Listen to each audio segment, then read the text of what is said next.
I'm assuming from the fact that you talked about the information sharing that deal is now kicked in, that the diplomatic ties, the diplomatic cables have been exchanged. Why did you sign that deal very secretly in July when no one knew about it? No immigration lawyer, no one. Why do it back in July? Why not say anything? And what's the need to add millions of permanent residents to this deal to automatically share their information with the U.S.? Yeah, look, nothing secret about it. I signed it at the U.S. Embassy with Ambassador Cohen in July. We agreed that we had to table this in front. It's been tabled in Parliament, I think, since the fall, if I recall correctly, so available. I think we saw it mostly as an operational adjustment.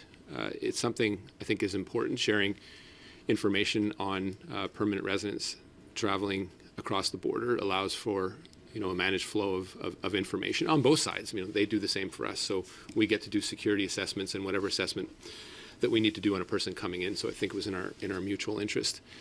I think a number of reasons. Why didn't I do a press conference after having signed what I think is essentially a bit of a nerdy agreement on like what data gets shared with the U.S. for controlled migration flow? A lot of people. Yeah, sure, but I think if people want to travel the border,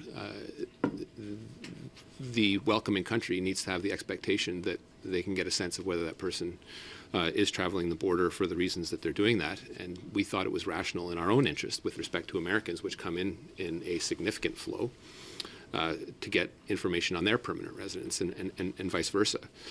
So the right thing to do. We tabled it in Parliament and thought it appropriate to talk about it in the context of other measures that we are taking, for example, the ones that we are taking currently. I think a lot of people have accused this government of doing press conferences sometimes about things that are minor in nature. I think it's important when we talk about messaging and communicating to the public that we pick our moments and that we're judicious in the material things that we think are important to the Canadian public.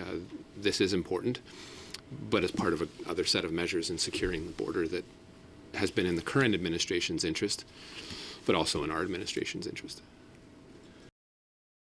Just to follow up to both ministers, leadership race is about to be launched, or is launched, but... we're running today, David and I are that's what I thought, too. I was looking at it. Will we join? I thought that was Miss O'Gorman, quite frankly. The co-prime ministers. We're appealing to the over 50 male electorate that we need. But I am curious, though, have you chosen a horse for this race, either of you? Who would you support in this leadership race? So I'm not going to speak publicly about who I support. I, like many members of the Liberal Party, will be looking at the policies and what they propose to give a fresh vision of the Liberal Party. And I'll personally be looking at the person who is best to fight Pierre Poilievre's toxic messaging that I think is very dangerous for a lot of Canadians. So, there's a slate of candidates out there. I think everyone knows Chrystia Freeland. I think we should give Canadians and Liberal Party members the opportunity to evaluate her on her merits. She's tested, battle tested, so people can judge accordingly. I am so proud of you.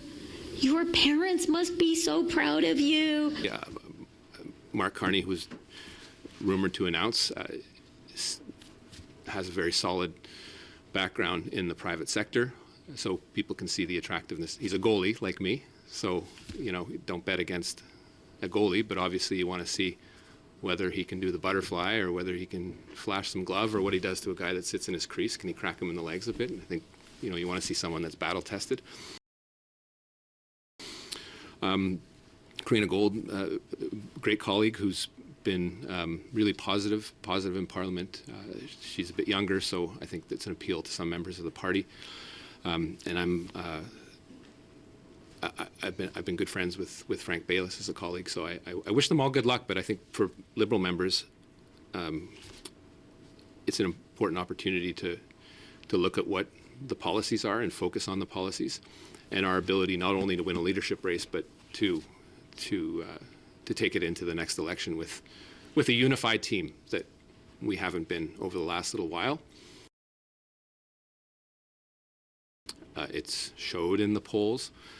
I don't think that that's something that goes away with the departure of the Prime Minister.